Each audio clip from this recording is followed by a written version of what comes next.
Hello class, आज पाठ 7 की शुरुआत की जा रही है। इस पाठ का नाम है रोमांचकारी कुश्ती और इस कुश्ती में हम न केवल प्रकृति के सौंदर्य से परिचित होंगे बल्कि हम ये भी जानेंगे कि किस प्रकार आधिपत्य या वर्चस्व का जो अभियान होता है या वर्चस्व की जो सोच होती है किस प्रकार से मनुष्य के साथ साथ पशुओं के लिए भी खतरनाक साबित होती है। तो देखते हैं।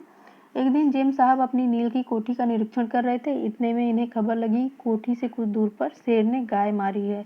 शीघ्रता से उस ओर जाकर देखा तो तुरंत ही मारी हुई गाय की एक लाश मिली। थोड़ी सी दूर पर शेर के पगचिन्ह भी मिले। फिर क्या था, शिकार के लिए बैठने का स्थान बनने लगा। एक गड्ढा खोदा गया, चारों ओर से उसे कांटों और लकड़ों से सुरक्षित कर जेम्स साहब एक साथी को लेकर गड्ढे में घुस गए।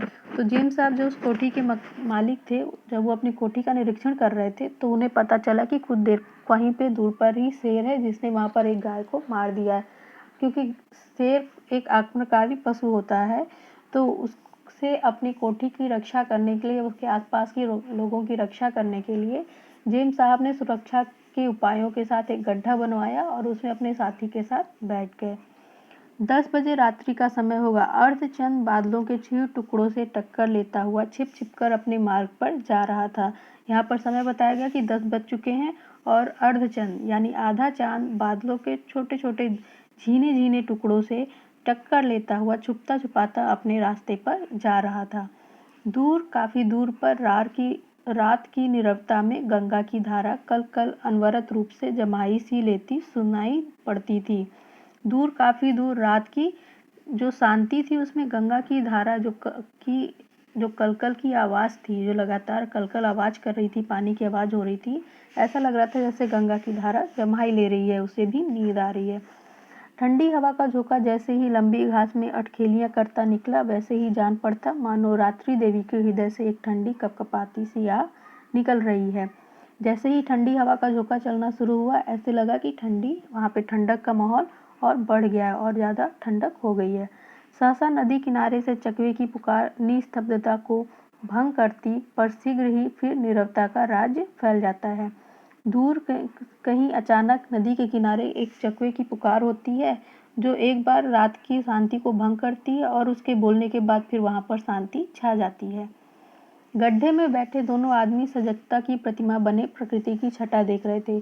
कुछ प्रतीक्षा के उपरांत जेम्स साहब के साथी ने उनका हाथ दबाया और कान में धीरे से कुछ कहा। जेम्स साहब केवल इतना ही सुन पाए थे कि दाईं ओर की ओर देखो। जेम्स साहब ने जो आंख उठाई तो शरीर में बिजली सी दौड़ गई। धुंधले क्षितिज पर रात की लंबी और भूरी छाया में एक भीमकाय आकृति दिखाई पड़ी। वह ठीक गड्ढे की ओर जा रही थी। कुछ निकट आने पर ज्ञात हुआ कि वह एक सूअर था। जब दोनों आदमी बहुत ही सजगता के साथ बैठे हुए थे, चौकन्ने होकर बैठे थे, तभी वहां पर एक सूअर आया और उसको देखकर उनके जो साथी थे, जेम्स साहब के साथी, उन्होंने उनको हल्के से हाथ दबाते हुए बताया कि बगल में कुछ है। तो जब रात के अंधेरे में आप किसी चीज़ को देखिए तो उसकी छाया देखिए तो बहुत बड़ी दिखाई देती है और डरावनी दिखाई देती है। तो कुछ ऐसा ही भान किसको हुआ? जेम्स साहब को हुआ। उनको भी लगा कि कोई भयानक पशु आ गया है और वो थोड़ा सा डर गए। जेम्स साहब ने बंदूक साध कर जैसे ही निशाना साधा वैसे ही सूअर ने अपना सिर ऊपर उठाया और उसका आकार स्पष्ट दिखाई देने लगा। अपार शक्ति और शान का वो प्रतिबिंब अकड़ कर खड़ा हो गया। उसी समय अकस्मात जंगल से गुर्राहट और गर्जना सुनाई पड़ी। वनराज अपने शिकार पथ पर था। साथी ने गोरे की बांह जोर से दबाई और कान में मुंह लगाकर कहा, शेर। दोनों आदमी के स्नायु खिंच गए।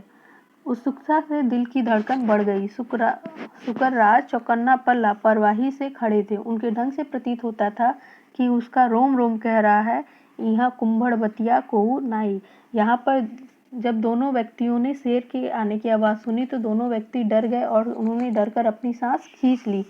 लेकिन जो वहाँ पर शुक्रराज यानी कि जो सूअर था वो चौकन्ना तो था लेकिन वो लापरवाही से खड़ा था, यानी उसे शेर के आने का कोई भी डर नहीं था। उसके ढंग से प्रतीत होता था जैसे वो कह रहा है कि यहाँ पर कोई कमजोर नहीं है कि शेर के आने से डर जाएगा। सिर झुकाकर और क्रोधपूर्ण झटके से उसने भयंकर शब्द किया, हूँ हूँ। दूसरी ओर से आवाज आई, ऊँगा। सूअर ने अपनी आवाज फिर दोहराई। शेर की चुनौती को सूअर ने स्वीकार कर लिया।